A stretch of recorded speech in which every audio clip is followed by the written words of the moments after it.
Hey everyone, welcome back to Corporate Decoder, the place where we break down the dusty old financial reports into something actually watchable.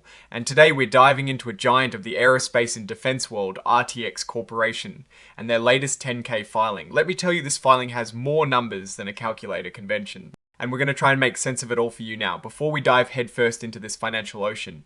If you love getting these complex reports simplified, smash that subscribe button and give this video a thumbs up. We've also got a fantastic community over on our Discord, linked in the description below. So come join the conversation, so RTX. They're the folks behind some seriously cool tech in planes and defense systems. We're talking jet engines, radar, you name it. They've got three main parts: Collins Aerospace, Pratt, and Whitney and Raytheon.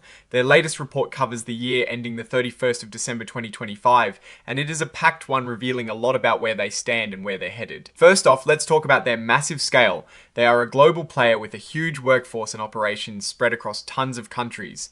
This might sound like just corporate info, but it means they are juggling a lot of different rules and markets, which is a big deal for how they operate. Now, for some of the nitty-gritty details that actually matter in a filing like this, you'll see their commission file number, which is basically their ID badge in the CEAS world. And then we get to the heart of the matter, their financials for the year ending the 31st of December 2025. Let's zoom in on the numbers that really tell a story. Their total net sales hit a whopping $88.6 billion in 2025. That is a solid jump from $80.7 billion in 2024, and a massive leap from $68.9 billion in 2023.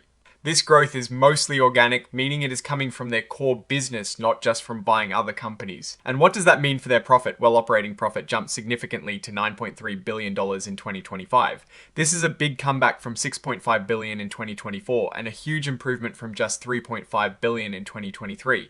This shows they are getting much better at turning those sales into actual profit. The operating profit margin also climbed to 10.5% in 2025, up from 8.1% in 2024, and a rather thin 5.2% in 2023.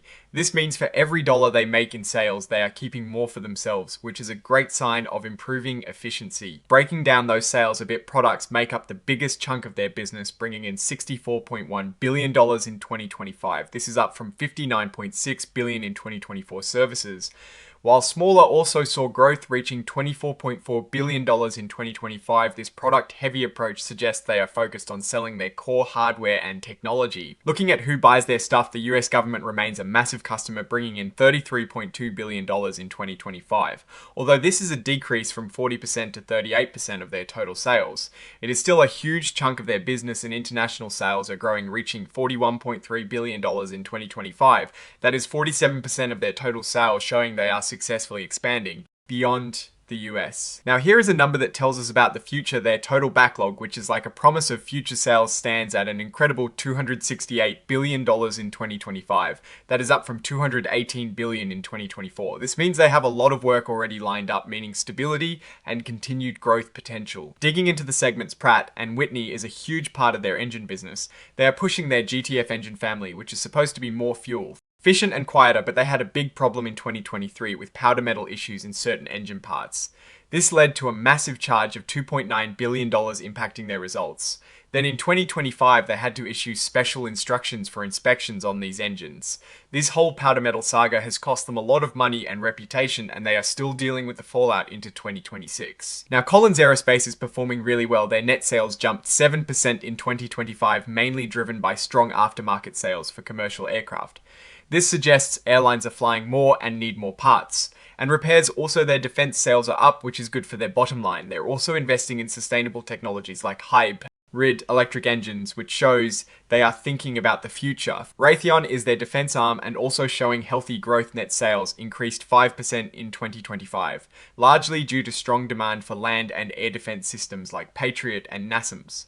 They are also seeing growth in naval power programs. This segment is a stable performer, thanks to strong government demand. Looking at the overall financial statements, their net income attributable to common share owners was $6.7 billion in 2025, a big jump from $4.7 billion in 2024 and $3.1 billion in 2023. This really highlights the turnaround they've achieved, especially after dealing with those big charges in previous years. On the balance sheet, their total assets are impressive at $171 billion in 2025. Their goodwill, which represents the value of acquired companies, is massive at over $53 billion. That is a lot of value tied up in past acquisitions. They have a healthy $7.4 billion in cash and cash equivalents in 2025, which is up from $5.5 billion in 2024. This gives them plenty of flexibility to manage their operations and invest in the future. Their total debt is $37.9 billion in 2025, which has decreased from $41.2 billion in 2024, and importantly, their debt to total capitalization, which shows how much of their company is financed by debt, is down to 36%. This means they are less reliant on borrowing money, which is generally a good thing for financial health. Now let's briefly touch on risks and legal matters. This company is heavily regulated, especially in its defense business. They've had a few run-ins with the law and regulatory bodies like the DOJ and SEC, leading to significant settlements and deferred prosecution agreements. These are big deals and can impact their reputation and future business. Importantly, they are also navigating international trade, regulations and potential sanctions, which adds another layer of complexity. Now, for my take on all of this, RTX is clearly on an upward trajectory with impressive growth in sales and profits. These numbers show a strong comeback after the challenges of the powder metal issue and other legal matters. Their diversification across Collins, Pratt & Whitney and Ray. On seems to be paying off, with each segment contributing positively. The massive backlog is a very reassuring sign for future revenue stability. However, there are definitely risks to watch out for. Their reliance on US government contracts makes them vulnerable to shifts in defense spending, and policy changes in international trade and geopolitical tensions are also significant threats. The powder metal issue with Pratt & Whitney, while being managed, still shows the potential for unexpected problems to arise with complex technologies. And let's not forget that huge goodwill number, while indicating past success, also means they are vulnerable if future acquisitions do not perform as expected. Overall, RTX is a powerhouse, showing resilience and strategic growth. Their focus on innovation and expanding international sales, particularly in services and aftermarket parts, seems to be the right strategy, but they need to keep a very close eye on those risks, especially in the defense sector, and continue to manage the legacy issues carefully.